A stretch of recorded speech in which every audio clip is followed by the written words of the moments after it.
하나님의 말씀을 봉독하겠습니다. 히브리서 10장 1절에서 18절까지의 말씀입니다. 히브리서 10장 1절에서 18절까지의 말씀입니다. 신약성경 362면 어간에 있습니다.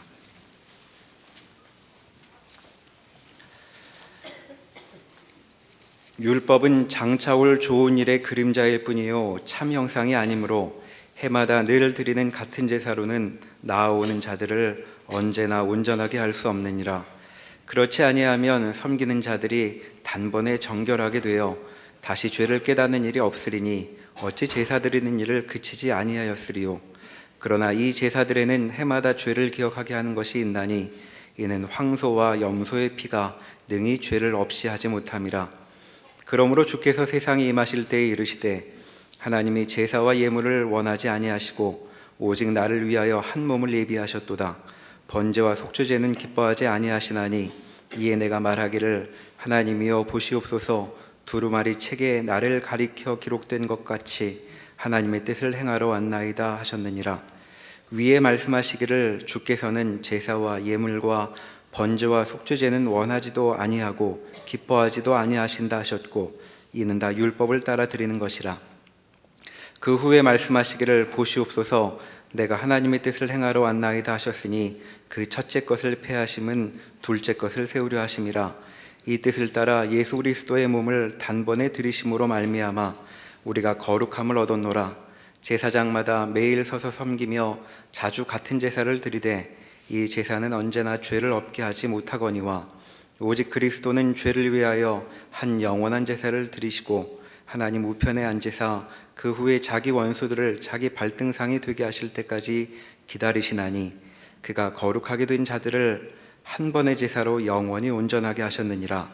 또한 성령이 우리에게 증언하시되 주께서 이르시되 그날 후로는 그들과 맺을 언약이 이것이라 하시고 내 법을 그들의 마음에 두고 그들의 생각에 기록하리라 하신 후에 또 그들의 죄와 그들의 불법을 내가 다시 기억하지 아니하리라 하셨으니 이것들을 사하셨은즉 다시 죄를 위하여 제사 드릴 것이 없느니라. 아멘. 예수를 믿는 사람들에게 제일 큰 관심사는 죄 사함을 얻고 천국 가는 것입니다. 예수님이 우리를 위해 십자가를 지셨고 우리 죄를 사하시고 지옥 갈 우리를 천국 백성으로 삼으셨습니다. 그런데 왜 십자가까지 지시고 또 우리의 항복을 받아내신 후에 이 세상에 남겨두시는지가 우리한테 늘 이해가 되지 않습니다. 신자답게 살려고 애를 쓰는데 잘 되지 않는 것, 그리고 이 괴로운 세상에 우리를 남겨두고 뭘 하라 그러는지 모르겠는 것. 물론 우리가 전도도 하고 봉사도 하고 또 빛과 소금 역할을 하면 그 마땅하고 감격할 텐데 그게 또 잘 안 된다는 거. 다른 사람은 되나 물어보면 안 되는 것 같고, 그러면 대다수의 신자가 정당한 신앙생활을 하고 있지 못한데 하나님은 왜 이런 시간을 끌고 계시는가? 이런 것들이 우리에게는 풀리지 않는 문제일 것입니다. 히브리서의 수신자들도 바로 그런 문제에 노출되어 있었죠. 신앙생활을 하기 위해서 여러 위험과 손해를 감수하면서 신앙생활을 하는데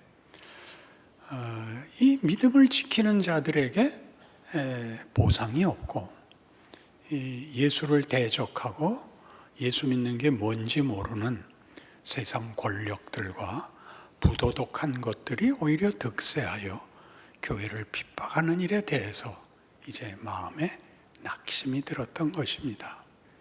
거기에 보내는 편지가 이런, 말하자면 우리가 당연시하고 있는 말들로 격려되고 있지 않습니다. 힘을 내라, 믿음을 지켜라, 참아라 이렇게 되어 있지 않고 지금은 예수께서 하늘 보좌 우편에서 대제사장으로 너희를 지키고 있는 시간이다. 이렇게 말을 하죠. 그래서 우리가 좋아하는 모든 문제를 십자가로 끌고 가서 하나님이 우리를 얼마나 사랑하시는가, 하나님이 어떤 고통을 감수하셨는가, 얼마나 큰 진심으로 우리를 대하셨는가로 돌아가서 그 감격, 그 역사적 사건, 우리의 고백, 우리의 믿음의 근거를 아무리 다시 확인을 해도 현실을 견디는 문제에는 진전이 없고, 십자가는 분명한데 그 후에 우리의 생에 고백과 소망과 약속을 갖고 있으나 설명할 수 없는 현실에는 도움이 되지 않는, 그래서 알다가도 모를 얼굴로 신앙생활을 할 수밖에 없게 된 것입니다. 거기에 대한 답입니다. 예수님의 죽으심을 이렇게 얘기합니다. 구약에서도 하나님 앞에 죄 용서함을 받기 위하여, 하나님과의 관계를 정상화하기 위하여 속죄제라는 것이 있었다. 1년에 한 번씩 대제사장이 자신의 죄와 이스라엘 백성의 죄를 하나님 앞에 속하고 죄 씻음을 받고 하나님과의 관계를 새롭게 하는 제사가 매년 있었다. 그러나 그 황소와 암소, 염소 같은 짐승의 피로는 깨끗게 하는 일이 유효기간이 1년밖에 되지 않아서 그 제사는 매년 반복할 수밖에 없었다. 거기에 비하면 예수님께서는 한 번에 이걸 끝장내셨다. 왜냐하면 그의 피는 짐승들의 피와 비교할 수 없고 우리의 피와도 비교할 수 없는 하나님 자신의 속죄 제물이었기 때문에 우리 모두의 죄를 씻는 일에 한계가 없다. 그 유효기간이 영원하다.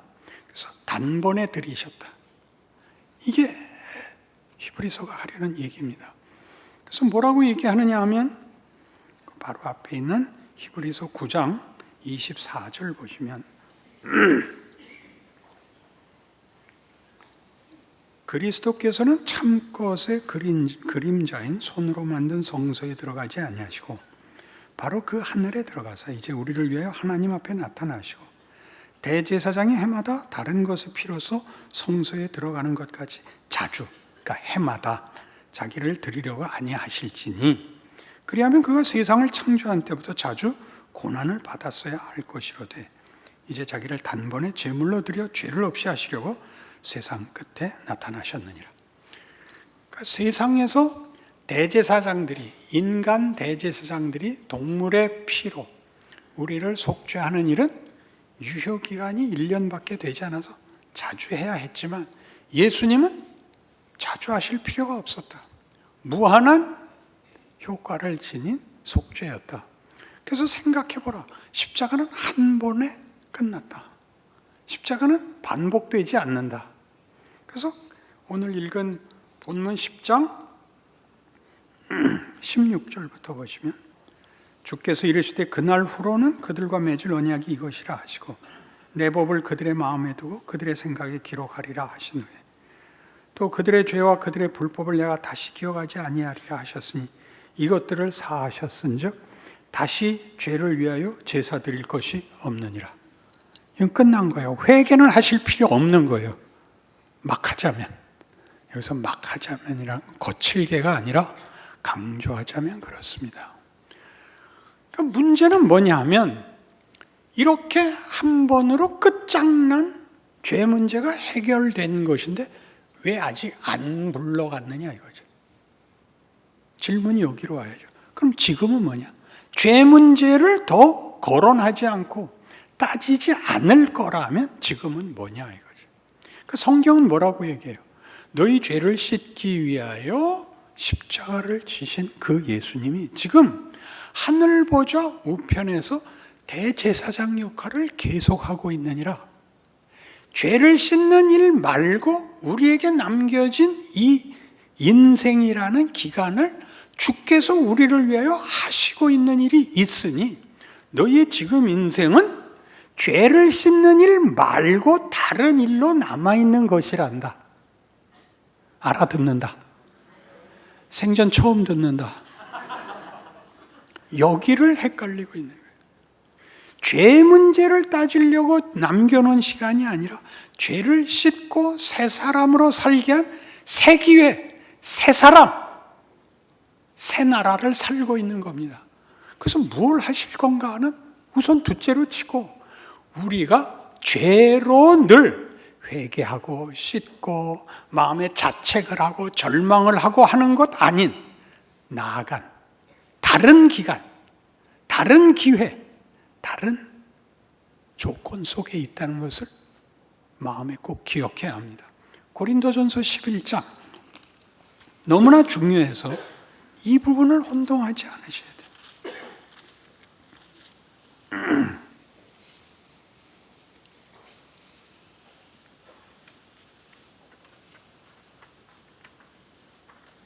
고린도전서 11장 23절 내가 너희에게 전한 것은 주께 받은 것이니 곧 주 예수께서 잡히시던 밤에 떡을 가지사 축사하시고 떼어 이르시되 이것은 너희를 위하는 내 몸이니 이것을 행하여 나를 기념하라 하시고 식후에 또한 그와 같이 잔을 가지시고 이르시되 이 잔은 내 피로 세운 새 언약이니 이것을 행하여 마실 때마다 나를 기념하라 하셨으니 너희가 이 떡을 먹으며 이 잔을 마실 때마다 주의 죽으심을 그가 오실 때까지 전하는 것이니라. 성찬식은 십자가의 감동을 재현하는 게 아닙니다. 예수께서 우리를 위하여 죽으셨다. 우리를 위하여 그가 십자가를 지셨다. 우리를 위하여 피를 흘리셨다. 이 얘기를 하려는 게 아니라 죽음은 끝났다. 예수는 이미 죽었다. 그리고 다시 오신단다. 사이에 있다는 걸 확인하는 겁니다.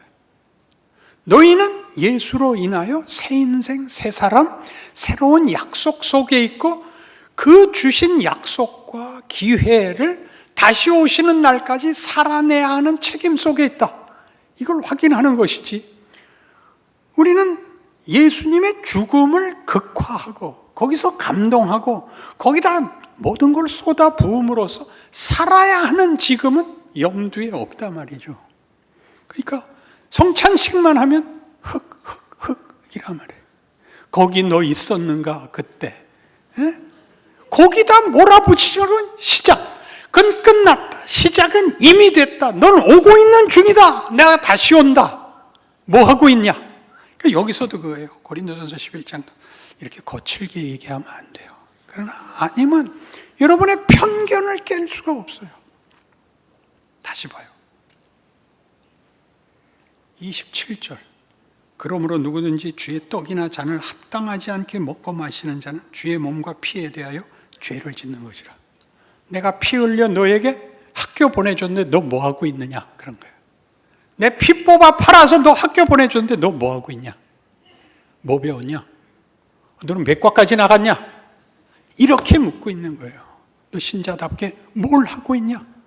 도대체 내가 새롭게 만들어 다시 내가 오겠다고 한 약속의 기간 동안에 너에게 준 명령이 뭐냐? 기회가 뭐냐? 너희가 무슨 약속 속에 있느냐? 무슨 뜻 속에 있느냐? 이렇게 묻는 거예요. 이 문제는 너무나 분명하게 사도행전을 이렇게 완전히 둘러싸고 있어요.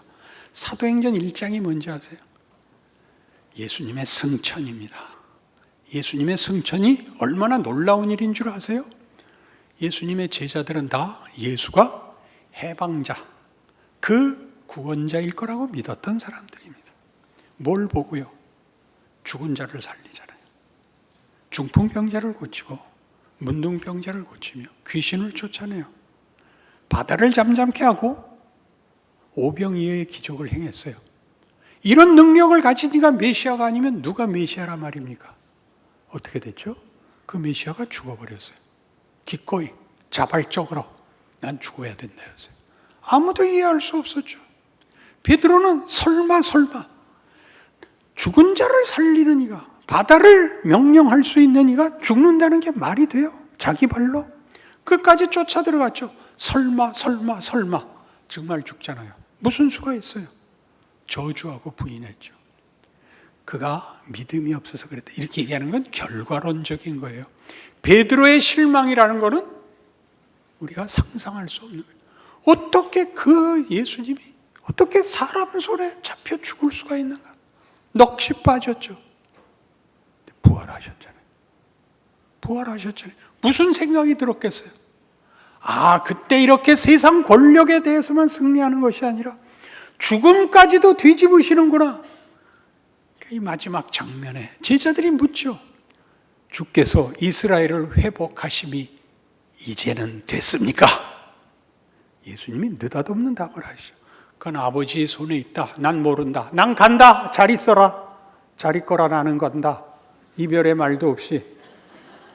여길 분명히 알아야 돼요. 이건 경악 이상이에요. 아니 그러면 부활은 왜 하셨어요? 부활하실 걸 죽긴 왜 죽으셨어요? 이렇게 물어야 돼요. 그렇게 살려는 우리를 왜 이따구로 살게 하세요? 물어야죠. 성경에 답이 없는데 어디서 맥혔다고요?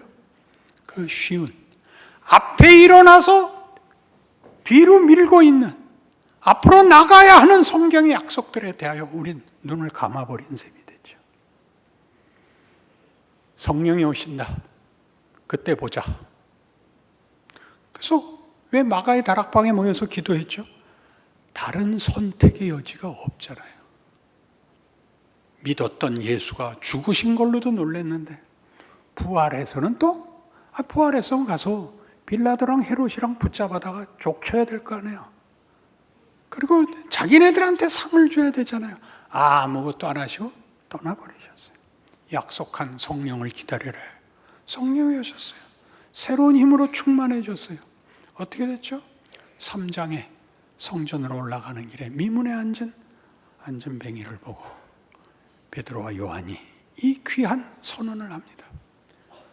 은과 금은 내게 없거니와 내게 있는 것을 내게 주노니 곧 나사렛 예수의 이름으로 일어나 걸으라. 일어났죠. 뛰며 고함질렀죠. 온 성에 소문이 가득하고 나사렛 예수의 이름으로 앉은 뱅이가 일어났다. 당시에 권력자들이 그를 잡아갔죠. 너 예수의 이름을 얘기하지 마라. 이딴 소리로 너 백성들을 미혹하지 마라. 위협과 협박 속에 놔줬죠. 4장, 사도행전 4장입니다. 꼭 봐야 돼요.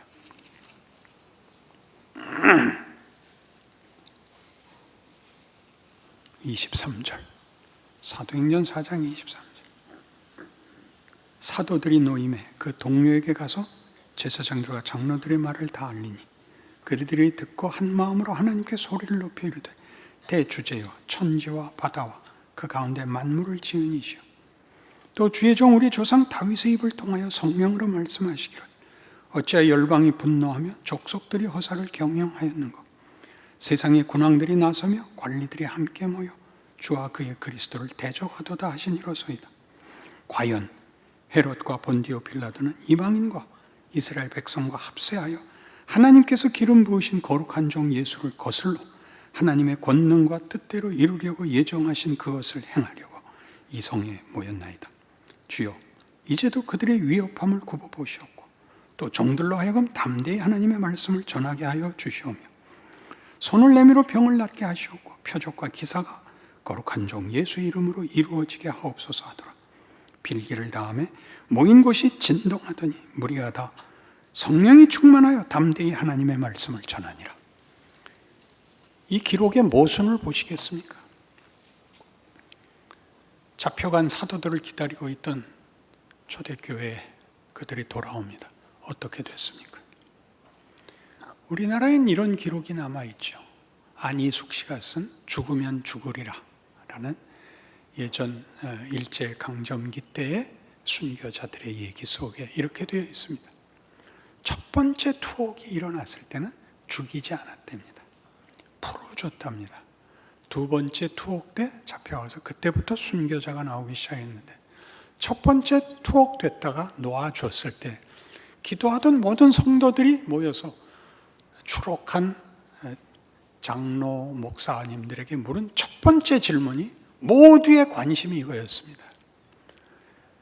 고문을 당할 때 하나님이 천사를 보내어 도우시던가? 우리 모두의 관심사입니다. 대답은 이것이었습니다. 아니요. 그럼 어떡하시겠습니까? 이게 하나님이 요구하시는 길이라면 어떡하시겠습니까? 그게 여기 있는 얘기입니다. 어떻게 됐습니까? 그들이 우리를 위협했고 한 번 더 하면 잡아 죽인다고 했다. 그들이 뭐라고 답했다고요? 맞습니다. 성경에 그렇게 기록되어 있고 이것이 하나님이 일하시는 방법이라고 했습니다. 시편 2편을 인용하여 어찌하여 열방이 나서며 세상의 권세자들이 나서서 하나님의 일을 방해하는고 했습니다. 저들은 헤롯과 빌라도는 주의 일을 이루기 위한 악역을 맡았습니다. 우리는 주의 일을 순종할 주인공이 됐습니다. 그러니 저들은 자기 일하고 우리는 우리 일에서 하나님의 뜻이 이루어질 것을 믿습니다. 힘을 주시옵소서. 그래서 어떻게 했다고요? 그 모인 장소가 진동하고 성령이 임하여 성령이 충만했대요. 원래 언제 오셨어야 되는 거예요? 잡아갔을 때 내려오셔서 본디오 빌라도를 이단 엽차기로 헤롯을 그냥 정수리부터 엄지발가락까지 쪼갰어야 되는 거 아니에요. 그렇게 안 하시고 이렇게 하신다고 성경이 증언하고 있다고요. 이것이 십자가의 도가 믿지 않는 자들에게는 미련한 것이요 믿는 우리에게는 하나님의 능력이요 하나님의 지혜니라 라고 되어 있는 현실인 것입니다. 여기를 안 믿는 거죠. 어렵고 괴로운 것이 전부고 하나님이 우리를 하나님이 목적하시는 영광과 찬송으로 끌고 가기 위하여 어떤 과정을 겪게 하는가? 여기가 우리가 믿고 싶지 않은 데입니다.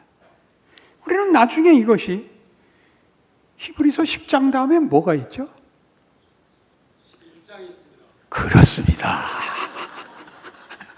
얼마나 쉽고 답이 안 나오는 겁니까? 히브리서 11장은 무슨 장이죠? 믿음장입니다. 믿음장에 무슨 얘기가 나올 것 같습니까? 넉넉히 이긴 사람들 얘기가 나올 것 같습니까? 답을 얻지 못하고도 충성한 사람들 얘기가 나옵니다. 충성인이 순종인이로 그들의 삶이 편해졌다는 약속이 하나도 없는 고생하고 보상받지 못하고 끝장이 났다. 그게 이제 등장할 겁니다.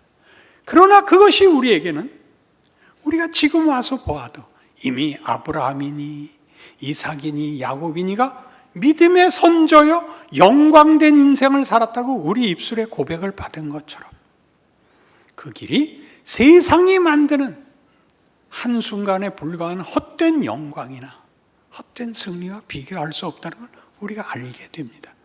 우리도 그 길에 들어서게 되는 것이죠. 그래서 이 모든 문제들에 대하여 성경은 우리에게 이렇게 얘기하는 겁니다. 이 고난과 이 고통과 답이 없어 보이는 이 길이 주께서 사신 성육신의 길이었고 우리 보고 살라고 하는 성육신의 연장입니다. 요한복음 14장에 의하면 예수님이 친히 우리에게 이렇게 약속하십니다. 나를 믿는 자는 내가 하는 일을 저도 할 것이요 이보다 큰 일도 하리니 이는 내가 아버지께로 감이라. 예수께서 와서 하신 일을 예수께서 이루시고 아버지께 돌아가 아버지께 더 구함으로써 예수께서 하신 일보다 더 큰 일을 우리에게 허락하시겠답니다. 뭔가요 그게? 아버지의 영광, 아버지의 승리, 아버지의 권능, 진리요, 은혜요, 생명이요, 기적이요, 감사요, 기쁨에 해당하는 모든 것들이 예수 안에서 보여졌던 것 같이 우리와 함께 우리를 통하여 하나님이 일하시겠다고 합니다. 통치, 하나님의 통치에 우리를 부르십니다.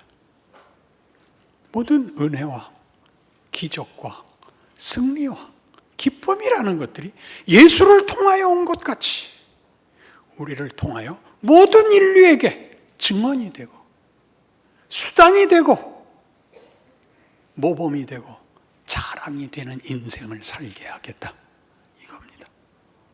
그러니 우리가 지금 직면하고 있는 다만 우리로서는 해결되기만을 바라는 우리의 고난과 원망들이 어떻게 큰 조건이며 하나님이 그 안에서 어떻게 당신의 영광을 받으시는가.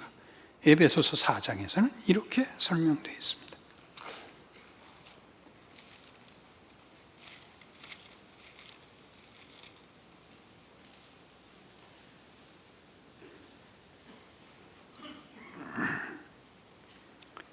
(314페이지) 신약성경 에베소 4장 17절입니다. 그러므로 내가 이것을 말하며 주 안에서 증언하노니 이제부터 너희는 이방인이 그 마음에 허망한 것으로 행함같이 행하지 말라.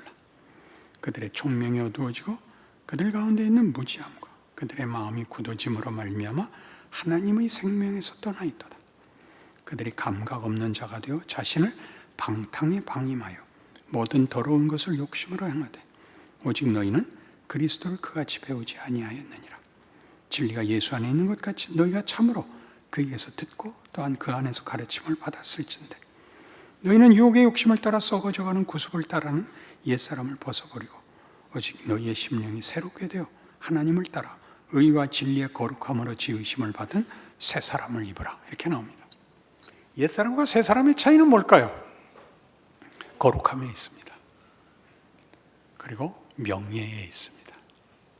옛사람은 감각 없는 자로 방탕에 방임하는, 즉 헛된 삶을 사는데 불과하다면 우리는 생명 있는 삶을 삽니다. 생명의 아름다움과 부요함과 영광으로 우리의 본질과 정체성과 열매를 맺어야 하는 것입니다. 그것이 구체적으로 그 뒷구절에 나옵니다. 25절. 그런즉 거짓을 버리고 각각 그 이웃과 더불어 참된 것을 말하라. 이는 우리가 서로 지체가 됨이라. 분을 내어도 죄를 짓지 말며 해가 지도록 분을 품지 말고 마귀에게 틈을 주지 말라. 도둑질하는 자는 다시 도둑질하지 말고 돌이켜 가난한 자에게 구제할 수 있도록 자기 손으로 수고하여 선한 말을 하라. 무릇 더러운 말은 너희 입 밖에도 내지 말고 오직 덕을 세우는 데 소용되는 대로 선한 말을 하여 듣는 자들에게 은혜를 끼치게 하라. 하나님의 성령을 근심하게 하지 말라. 그 안에서 너희가 구원의 날까지 인치심을 받았느니라. 너희는 모든 악독과 노함과 분냄과 떠드는 것과 비방하는 것을 모든 악의와 함께 버리고 서로 친절하게 하며 불쌍히 여기며 서로 용서하기를 하나님이 그리스도 안에서 너희를 용서하심과 같이 하라. 모를 거 하나도 없죠. 이게 신앙생활인 건 알죠. 문제는 뭔지 아세요? 분냄과 악독과 노함과 거짓됨을 하지 않아야 되는 그때 써라 이거예요. 써야 할 때 써야죠. 쓸 필요 없는 데서 떠들지 마시고 사랑합시다 그러지 말고 사랑을 여러분을 도전하고 여러분에게 그 필요를 요구하는 때 해야죠. 그게 이 인생입니다. 우리는 매일 도전 속에 있습니다. 세상이 내 방법대로 해라 라는 도전과 위협 속에 있고 신앙 속에서는 네가 져라 라는 권면 속에 있습니다. 그걸 해야 될 때는 안 하고 할 필요 없을 때는 떠들므로써 말은 다 잘하고 해야 할 때는 아무것도 못하죠. 쉽게 이것부터 해보십시오. 안녕하셨어요? 우리의 대답은 다 이거예요. 지랄하고 있네. 그때 해야죠. 안녕하셨어요? 감사합니다. 그때 해야죠. 그게 매일이잖아요. 무슨 남북 통일을 하고 무슨 뭘 원하세요? 무슨 세계 평화를 하세요? 매일 벌어지잖아. 매일 있잖아. 눈 하나 마주치지 못하잖아. 어디에 사랑이 있고 어디에 용서가 있고 어디에 겸손이 있어요? 해야 될 때 안 하잖아. 그러니까 매일이 그렇지. 자책은 있고 신자답진 않고 회개만 하잖아. 해야지. 할 때 해야지. 할 때 해야 될 거 아니야. 영어를 왜 못해? 영작을 해야 나가잖아. 영작을 하고 말을 하려고 그러면 갔잖아. 매일 봐요. 왜 못해? 해야 되는 줄 아는데 놓쳤지. 연습을 해요. 이번에 아시안 게임을 하고 있어, 축구. 우리가 영국 프리미어 리그를 보다가 아시안 게임을 보니까 한심해요. 다 서 있어. 이동을 해서 공간을 움직여 만들어야 되는 줄 몰라. 다 서 있어. 한심해. 한심해요. 그들이 그렇게 하려고 양보하는 걸까요? 최선을 다하는 거예요. 최선을 다하는 거예요. 그거 잘하는 사람은 메시 하나밖에 없어요. 메시. 약까지는 못 가고 메시까지 와놨어. 말을 하면 알아를 들어야 돼. 그 사람은 어떻게 갔을까요? 더 연습했죠. 연습이란 육체가 기술을 익히는 게 아니에요. 한계를 넘어설 때까지 하는 집중력. 그게 정신력이에요. 그렇죠? 여러분, 여기가 없어요. 기술적으로도 모자라고 정신력도 모자라. 왜? 뭘 하는지를 몰라. 축구를 한다는 걸 몰라. 신자로서 산다는 걸 몰라. 그 현실을 추상명사와 명분 이외에 다른 건 모르겠는 거야. 그러니까 밤낮 말을 하라 그러면 엄청난 말을 해. 엄청난 말. 온 인류와 운명과 역사에 대해서 책임을 져. 실제로는 자기 자리에서 자기에게 요구되는데 아무 대꾸도 못하는 거야. 교회 공동체의 중요성은 뭐예요? 같은 팀이잖아. 패스가 돼야 될 거 아니야. 근데 우리끼리도 안 쳐다봐. 공줘 그러면 갖고 튀려고? 우린 뭘 하고 있는 줄 모르는 거예요. 세상에 나가서 하려면 여기서 먼저 해야 될 거 아니에요. 여긴 우리끼리 모인 데잖아. 하나님이 우리에게 교회를 허락한 이유. 그리고 세상에서 실력 발휘를 하라고 자책했어요? 다음에 하나 더 하기 위해서 노력을 해야죠. 원래 축구라는 건 골이 안 나는 거예요. 30번 차서 하나 나와. 괜찮아요. 나 해야지. 2골이 되게 하고 3골이 되게 해야지. 그게 연륜이죠. 그게 하나님이 우리한테 시키는 일이에요. 인간된, 예수 안에서 하나님의 자녀라는 인간이 된 새로운 존재에 관한 정신적, 육체적, 습관적, 인격적 영성이 나와요. 하루가 뭔지를 모르니까 신앙생활이 중첩이 되고 연장이 되고 연습이 되질 않고 늘 막막하고 놀래 갖고 왔다 간 게 다야. 히브리서가 그 얘기를 하는 거예요. 히브리서 8장